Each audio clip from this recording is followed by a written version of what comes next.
ini kita kalau bayangkan kondisi normal, kalau misalnya kita tersesat, emang lebih baik memilih jalur air atau bagaimana, Kang? Kalau menurut Akang? Oke, mungkin secara teori memang survival itu ada dua ya, ada survival statis dan ada survival dinamis. Ketika kita menghadapi kondisi darurat di alam terbuka, ada dua pilihan. Ketika kita survival dinamis, kita stay di tempat kita tersesat dengan memanfaatkan apa yang tersedia di sekitaran tempat kita itu. Kalau survival dinamis, kita akan berusaha mencari jalan keluar. Nah, mungkin ada kelebihan dan kekurangan ketika kita melakukan kedua teknik itu. Yang selanjutnya mungkin hal yang paling utama ketika kita dalam kondisi darurat adalah yang pertama mengecek perbekalan, memanage perbekalan kita. Yang keduanya mencari sumber air. Dan yang selanjutnya membuat perapian. Selain untuk mencegah dari gangguan binatang buas, perapian juga bisa membuat tubuh kita menjadi hangat dan mencegah dari hipotermia. Oke. Ya, oke. Nah, sebelum kita lanjut tentang ilmu mendaki gunung atau survivalnya, tadi akhirnya Gibran ditemukan, kemudian dibawa ke puskesmas gitu ya.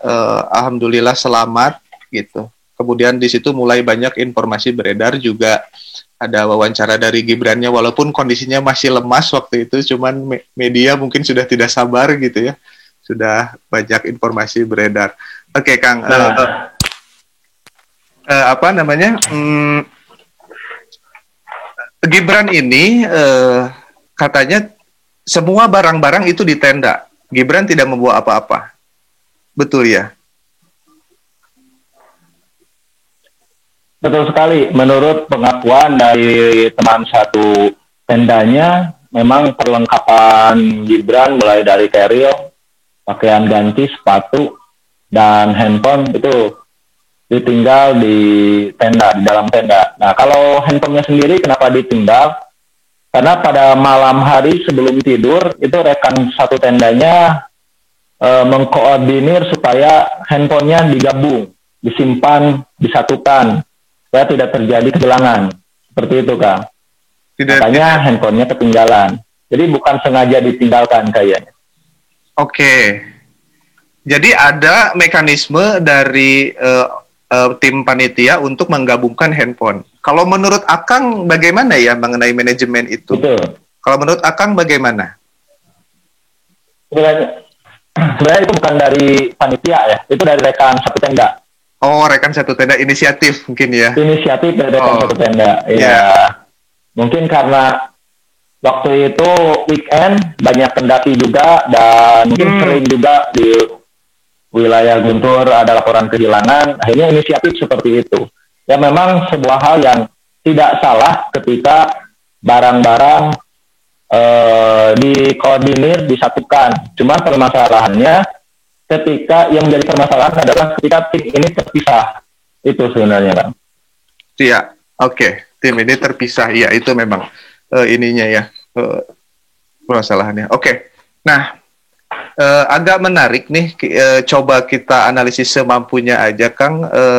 Kira-kira apakah kondisi psikologis atau bagaimana ya Gibran tidak sadarkan diri atau lari ke sana kemari gitu, kira-kira gimana? Apakah ngalindur, istilahnya kan subuh Kangnya tuh lagi tunduh-tunduhnya gitu, atau mungkin Akang punya analisis lain atau gimana? Ya kalau kita analisa ini berdasarkan pengalaman saja ketika mendaki gunung, tidak dari hal lain gitu ya, hanya pengalaman pribadi saja, Kang, dan pengalaman teman-teman dekat.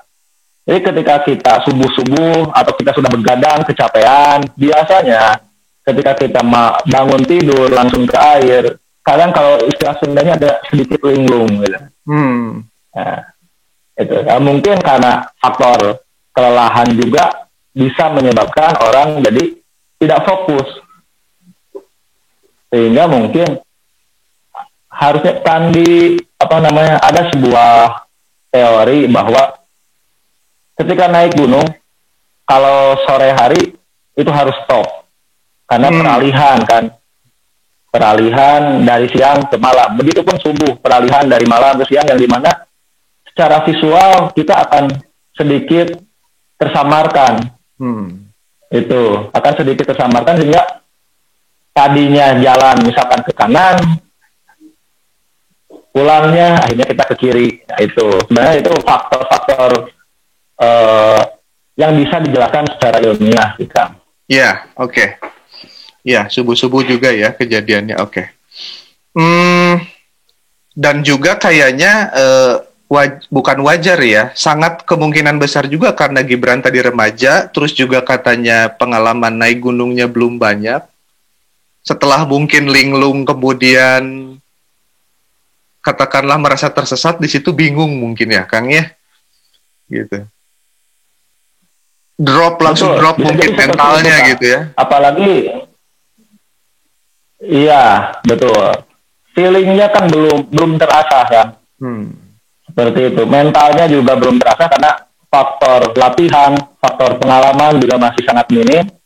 Bisa jadi seperti itu. Tapi yang saya salutkan adalah dia bisa survive selama kurang lebih 6 hari bertahan dari apa yang dia lihat, dari apa yang dia dapat di lokasi. Iya.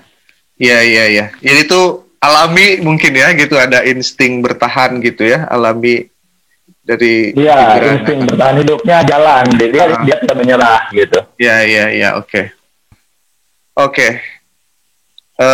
Kalau secara medis, Akang bisa sedikit menjelaskan enggak ya? Misalnya orang bisa bertahan berapa lama tanpa makan, misalnya di hutan?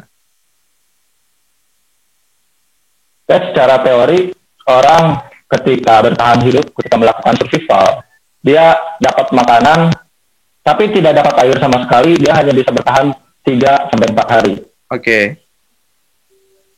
Kalau dia dapat air, tidak dapat makanan, dia bisa bertahan sampai 7 hari. Iya. Okay. Nah, itu secara teori. Tapi kembalikan lagi terhadap kondisi mental dan fisik si survivalnya sendiri juga. Betul, ya. Oke, menarik. Nah, kalau kondisi terkini, apakah ada info lagi, Kang? Sekarang Gibran sudah normal kah? Atau sudah ada info beredar lagi nggak di sana mungkin? Atau info terbaru kemarin, alhamdulillah sudah keluar dari puskesmas, dan ada salah satu warga ya yang mengajak Gibran jalan-jalan keluar kota untuk memulihkan psikisnya, memulihkan dia dari trauma. Warga dari mana, Kang, itu kalau warga dari Garut atau siapa mungkin? Warga Garut, dia yang biasa berkegiatan juga di sekitar Gunung Guntur, sempat membuka base camp juga di Gunung Guntur. Oke. Iya. Baik. Oke, itu mungkin dari tadi kronologi dan beberapa hal penting lain yang bisa kita belajar dari kasusnya Gibran gitu ya, mulai dari bagaimana seorang pemula atau mungkin yang belum pernah mendaki gunung sama sekali itu di dalam mungkin menentukan open trip atau juga akan mendaki gunungan siapa, itu menjadi sangat penting begitu ya. Oke. Mungkin dari Kang Roni terakhir, kira-kira dari belajar dari kasus ini, mulai dari kasus mungkin bisa pencarian juga, atau dari kasus survivor sendiri. Boleh, Kang, ada hal-hal apa lagi yang ingin disampaikan? Yang pertama mungkin bagi pengelola pendakian. Ya. Oke, yang pertama bagi pengelola pendakian dan memilih. Harus bisa memilah dan memilih usia si pendaki ini. Oke. Kan biasanya kalau si pendaki usia di bawah umur atau masih remaja itu harus ada surat izin orang tua dan harus ada yang mendampingi. Baik. Itu yang pertama. Yang kedua. Yang kedua. manajemen perjalanan dan SOP pendakian itu harus dilaksanakan. Dari segi manajemen perjalanan, SOP-nya, standar operasional prosedur pendakian itu wajib dipatuhi dan wajib dijalankan.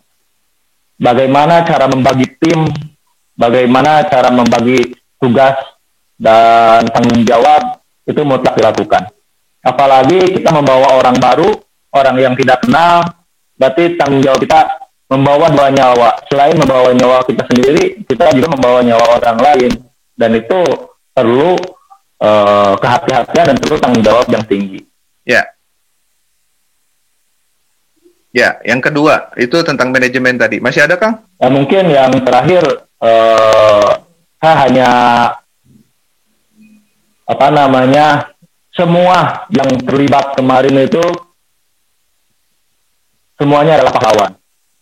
Tim SAR gabungan baik dari instansi, pecinta alam, komunitas pendaki gunung, aparat, dan warga sekitar itu semuanya pahlawan. Dalam operasi SAR bukan untuk menunjukkan siapa yang paling jago, siapa yang paling bisa, dan siapa yang paling mampu. Semuanya kita punya visi dan misi yang sama tentang kemanusiaan. Itu mungkin. Dan yang terakhir mungkin, Kang, ya, jangan jadikan Survivor ini sebagai konten. Oke. Nah, kita harus menghargai, kita harus punya rasa empati yang tinggi. Orang sudah mengalami trauma secara fisik dan psikologi, kita langsung kejar hanya karena untuk hasrat kepo kita terhadap kejadian. Kita tunggu sampai korban atau survivor ini benar-benar pulih, benar-benar sehat, baru kita bisa mencari informasi sebagai bahan edukasi, bukan sebagai konten yang nantinya akan dijadikan sebuah rating untuk kepentingan pribadi, gitu kan? Iya, iya. Apalagi kalau informasinya menyesatkan gitu ya, itu kan jadi berbahaya gitu. Betul sekali. Betul sekali. Oke, baik. Terima kasih banyak Kang Roni, dan terima kasih juga, saya juga selaku orang yang hobi mendaki gunung turut senang gitu ya atas kekompakan juga banyak sekali tim gabungan gitu, dan juga yang paling penting adalah survivor ditemukan dengan selamat gitu. Sekali lagi selamat dan terima kasih untuk para relawan yang kemarin berjibaku di Gunung Guntur gitu ya. Semoga ke depan tidak ada lagi hal-hal yang fatal, semoga bisa lebih terkurangi gitu ya. Dan juga semoga konten obrolan saya dengan Kang Roni ini bisa memberikan pelajaran gitu untuk teman-teman yang untuk menonton tayangan ini gitu. Sekali lagi terima kasih banyak untuk konten ya, untuk informasi pelajaran yang bisa kita ambil dari kasus pendaki yang hilang di Gunung Guntur atas nama Gibran. Saya akhiri untuk di Jurnal Sehari. Terima kasih banyak sudah menyaksikan teman-teman. Jangan lupa bisa ditonton juga video tips dan edukasi lainnya tentang mendaki gunung di Jurnal Sehari. Terima kasih. Assalamualaikum warahmatullahi wabarakatuh.